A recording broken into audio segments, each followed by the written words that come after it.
juízo do réu.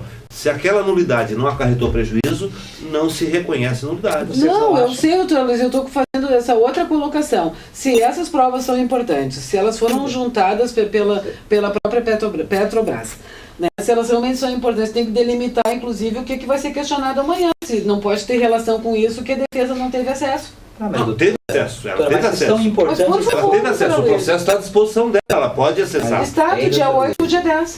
Mas faz um mutirão. Eu faço um mutirão às vezes. 100 mil páginas, doutora. Mas esse documento a equipe de advogado dele é grande. Também. Exatamente. Esse pedido é desde fevereiro. Olha, eu não sei se foi juntado. Foi? Foi. Vocês viram o processo? Eu não vi. Doutora Luiz, esse pedido, se não me engano, é da defesa do presidente Lula e é de fevereiro. Aí é juntado 2 dias antes do depoimento. Por favor. Mas deve ser documento irrelevante. Não. Porque as provas só com caráter protelatório, né? Tumultuar o feito. É que provavelmente é coisa que até talvez nem esteja relacionado a ele. Aí então por que alongar o prazo para verificar a documentação irrelevante? A não ser que aquelas provas sejam incriminadoras do presidente Lula, do ex-presidente, aliás. Eu não chamo presidente, também é ex-presidente. A não ser que essas provas sejam, incriminem ele. Aí realmente, se não foi dado vistas com tempo razoável, há a possibilidade de anulação do processo por cerceamento de defesa. Então a gente não sabe qual é o conteúdo. Porque juntou lá 100 mil páginas. Mas de repente 100 mil páginas que não diz respeito a ele. De repente diz respeito a outros acusados. Então eu tenho a minha acho que, na minha opinião, é uma maneira para protelar o processo. Veremos. Agora eu só espero, eu realmente espero que estão fazendo eu acho que vai ter até comício, vai ter até banda. Vai ter até banda. Daqui a pouco vai ter baile também. Daqui a pouco vai ter até baile. Vai ter até arrasta-pé. Carnaval, né? O pessoal já está lá desde ontem. Estão acampados lá. Não, eles impediram eles de acampar, né? Mas vamos torcer para que mas essa decisão foi cassada. Vamos torcer para que tudo corra normalmente, porque nesse nosso país esse nosso povo sofrido, sacrificado, não merece mais um incidente, uma violência que possa descambar para sei lá para onde. E o nosso presidente tem o amplo direito de defesa, então ele... Claro. Isso está tendo, eu acho que está tendo, não tem. E ele está cercado de advogados do mais alto nível. Olha, se ele for condenado com os advogados de alto quilate, porque aí é culpado mesmo. Eu até diria que não, doutor Luiz, porque 3 anos de devassa da vida do presidente Lula. O senhor acha que se tivesse prova já não teria sido... Na sua opinião não tem, na minha tem. Na minha? Na minha tem. Aliás, eu não tive acesso aos autos também, então o senhor já tem o processo. Não, examinei alguns itens. Prefiro não comentar. É culpado, ele tem culpa no cartório ou não tem? Tem indícios bastante, né? Esperar o processo. E muita convicção. Eu acho que tem indício e tem prova. Muita convicção. Eu acho que tem indício e tem prova robusta. Doutor, o próprio Dallagnol disse naquele dia maravilhoso do PowerPoint, assim, não temos prova, nós temos a convicção. O senhor lembra? E os depoimentos não são provas? São, doutor. Prova testemunhal é prova? Não comprometia o ex-presidente? Como não? Doutor, de 74 testemunhas, incluindo as testemunhas de acusação, nenhuma delas. As que eu vi acusaram ele assim, dos pés à cabeça. As de delações premiadas 2 anos depois. Se pessoas que não tinham nem compromisso com a verdade, esses 2 últimos, por exemplo. A cronologia dos fatos fecha. O que um diz fecha com o outro. As fotografias, as perícias.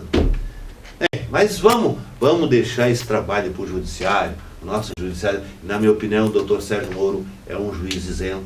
Eu não vi ainda decisão. Ele já absolveu pessoas quando a prova não enseja a condenação, mas vamos torcer. Vamos torcer que tudo corra bem, vai ser encerrada a instrução. A sentença vai levar uns 6 meses ainda.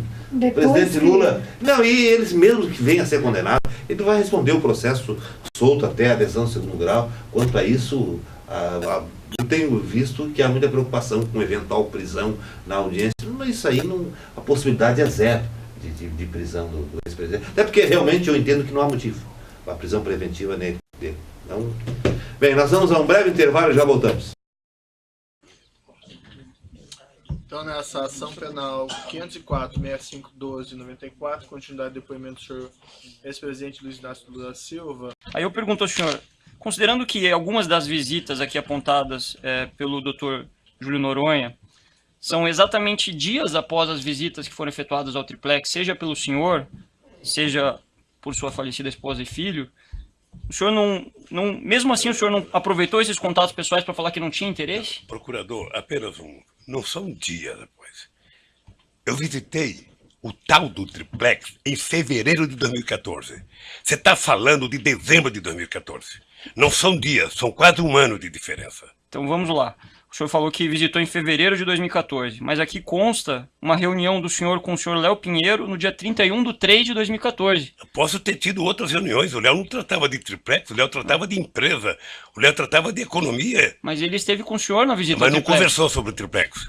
Ele não conversou com o senhor sobre o triplex no dia em que ele Tá vendo? Já foi dito. Quer dizer, há uma insistência na pergunta. Em outubro de 2013, quando ele foi ao Instituto, e conversou comigo sobre o triplex quando eu fui visitar o prédio em fevereiro de 2014. Nunca mais se conversou sobre triplex. Comunicando Direito. Apoio Cultural. Soster Imóveis, Avenida Assis Brasil, 4990, Sala 201. Telefone 3340-8143, Porto Alegre.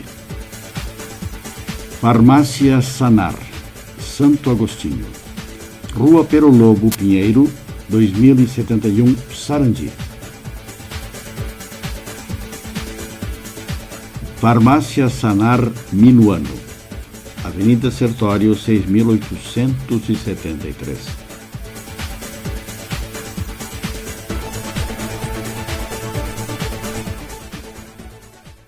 Estamos novamente no ar com o nosso programa da Confraria da Comunicação, Comunicando Direito, da Poa TV, canal 6 da NET.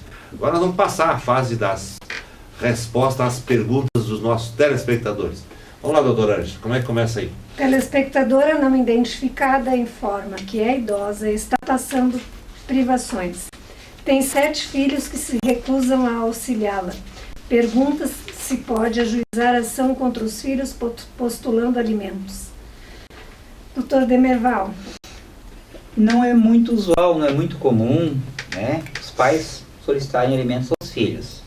Mas para a telespectadora, ela tem direito sim, né, já que ela está passando por dificuldades, privações, ela pode. Então ela procura um advogado da confiança dela, ou se não tiver condições, a Defensoria Pública, que vão recomendar um advogado gratuitamente para ela. E ela vai ter um processo, né, que ela vai ter tramitação preferencial por ela ser idosa, e a lei tem caráter alimentar, ela tem bastante celeridade no processo, facilmente ela conseguiria, com 7 filhos, manterem ela com a pensão alimentícia, sim. Ela, a Constituição garante, né, a reciprocidade na família, então, se ela fizer isso aí, eles são obrigados, judicialmente, a mantê-la. Eu diria que são obrigados desde que possam, né? Medida sim, respeitando o nome e necessidade. Digamos lá que ela tem um Sempre, filho né? andarilho que vive embaixo de uma ponte. Esse nem vai ser Sei, não. citado. Cita para aquele que tem, Não, né? claro, não, exatamente. Não. Claro, desde que haja aquela questão binômio necessidade e possibilidade. Né? A obrigação legal existe, né? Mas desde que tenha condições. Não adianta o filho passar fome para ajudar a mãe. Para ajudar a mãe, exatamente. Não adianta, como diz outro, tapar os pés e descobrir a cabeça. Exatamente, isso aí. Vamos lá. Telespectadora não identificada informa que seu ex-marido é empresário e lhe paga uma pensão irrisória. Pergunta de que forma pode provar os ganhos do ex-marido se ele não é assalariado, para postular a revisão de alimentos. E agora, doutora Luísio?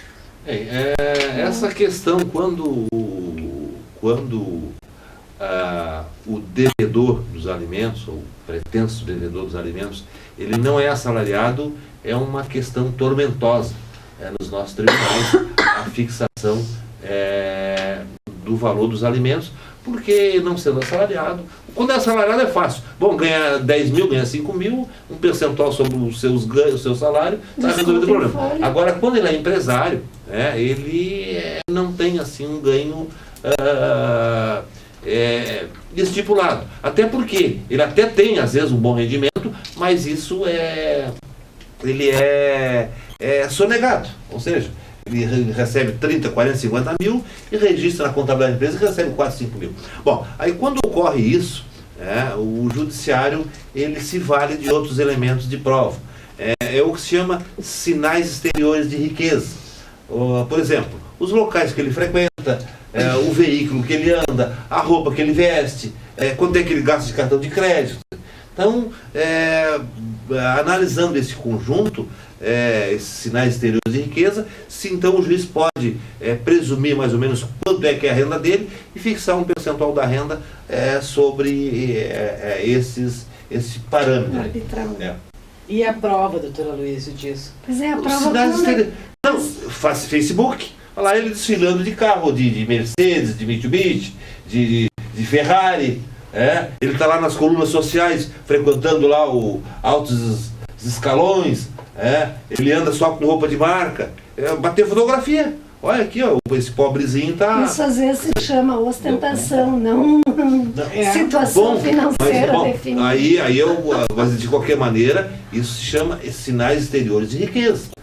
São indícios que levam a crer que ele não ganha aquilo que ele alega. Porque às vezes até durante o relacionamento é difícil. Tem que pegar uma prova. Mas de qualquer maneira, então, ela através dessa situação, claro que se ela não conseguir provar esses sinais exteriores de riqueza, o patrimônio que ele adquire também, ela comprou um apartamento, quem compra um apartamento porque ele está ganhando, ou então está recebendo do amigo, ou então é emprestado. Mas eu não estou... Ou então é uma casa, um imóvel emprestado. Olha a maldade aí, doutor. Eu já entendi. Não, o Belchior é emprestado. O Belchior era emprestado. Aquele era realmente emprestado. E não tinha contrato comodato, doutora Luiz. Doutora Luiz queria um contrato comodato. Aquele realmente era emprestado. Mas o outro aí que a gente sabe não era. Vamos lá, está respondido aí. Telespectador não identificado informa que foi protestado por dívida fiscal de IPTU. Pergunta se é legal tal procedimento. Diga, doutora Luiz. É legal de acordo com o novo Código de Processo Civil, que entrou em vigor em 2016, né? Então, uma das inovações da nossa legislação processual foi essa possibilidade. O fisco cadastra o devedor nos órgãos de proteção de crédito. E aí, quando ele vai comprar crédito, ele está cadastrado por dívida fiscal. Antes se cadastrava apenas título de crédito, cheque, duplicata, nota promissória. E agora, então, essa inovação que acho que é louvável. É louvável porque aquele que está devendo para o fisco, ele, se não pagar a dívida, ele fica com o crédito restrito no mercado. É uma forma de obrigar o pagamento. Pressionar o devedor a... E tão bem aplicados esses impostos, né? Vamos ver. Telespectadora não identificada pergunta se é possível netos postularem alimentos aos avós. Doutora Márcia? Sim, é possível. Tem algumas coisas a serem observadas. Assim, os primeiros, os devedores primários de alimentos são os pais, naturalmente. Os pais, então, que são obrigados pela manutenção dos seus filhos. Mas tem certos momentos, certas situações que se apresentam em que os avós podem, sim, então, ser acionados para pagarem os alimentos, normalmente de forma complementar e subsidiária, ou seja, quando os alimentos que são pagos pelo pai ou pela mãe, eles não conseguem, então, suprir todas as necessidades da criança. Então, os avós podem ser acionados para que paguem de forma complementar. E também quando acontece, por exemplo, quando o pai desapareceu, o pai faleceu, né, não deixou nenhuma pensão por morte, por exemplo, no caso de falecimento, então é possível sim, né, pedir a pensão, os alimentos avoengos que a gente chama. Também é levado em consideração, né, a possibilidade dos avós e a necessidade da criança, né, do alimentando. Tudo isso tem que ser levado em consideração, então. Se for de forma complementar, né, por que os alimentos que são dados, por exemplo, pelo pai, eles não demonstrar que efetivamente aquele valor que é dado, que o pai não tem condições de dar um valor maior do que este, e que isso não supra as necessidades da criança. Até porque pai e mãe, os dois são obrigados, não é, obrigados em relação à manutenção da criança. Então, os alimentos são complementares subsidiários nestes casos e normalmente, né, eles são dados quando não é possível, então quando o que é dado pelo pai ou pela mãe não supra as necessidades da criança, como já foi dito, ou no caso de falecimento de um dos pais ou desaparecimento. Eu só acrescentaria nessa resposta que a obrigação dos pais é uma obrigação indispensável. E não interessa se ele está trabalhando, não está trabalhando, ele vai ter que arrumar emprego para pagar. Os juízes hoje já determinam. Ele que vai fazer faxina, que vai fazer limpeza, ele tem a obrigação de pagar, independente de ter condições ou não. É ele que vai à luta, que vai sustentar aquele que ele botou no mundo. Agora, a obrigação dos avós, como ela é suplementar, ela vai depender da situação financeira deles. Ver se eles efetivamente podem dispor desse... Não, por exemplo, um avô que recebe um salário mínimo. Quer dizer, aí vai pagar para o neto e vai passar fome. Quer dizer, por isso que é visto também, neste caso, a possibilidade dos avós e a necessidade do alimentando. Uma outra coisa importante, o binômio também. E é tipo assim, ó, separou, daí a mãe, o que ela faz? Ela pede pensão para os avós paternos. Os avós paternos, pode chamar os avós maternos também. Né? Geralmente chama só um... Claro, para ser rateado, né? Entre os quatro. Porque a obrigação é solidária de ambos, né? Então essa situação que realmente, imagina um avô recebendo um salário mínimo. Que a grande maioria da população recebe que a maioria, quando tem um avô rico, aí tem que entrar mesmo e vai ganhar uma poupuda pensão suplementar. Tomara que todo mundo tivesse avô rico, né? Mas infelizmente são poucos, né? Eu acho que a maioria dos avós já estão lá no fim da vida, ficam doentes, precisam de mais medicamentos. Aposentado com salário muito baixo. Não, aposentado pelo INSS, os da função pública não. O salário é bem bom. O salário é bem bom. Pessoal, o nosso programa está chegando ao final, né, eu queria agradecer a presença da doutora Márcia, doutora Ângela, doutora Demerval, pela profícua colaboração no programa de hoje, e me despeço dos nossos telespectadores em nome de toda a bancada, agradecendo pela preferência da audiência e digo que nos aguarde. Até um próximo programa.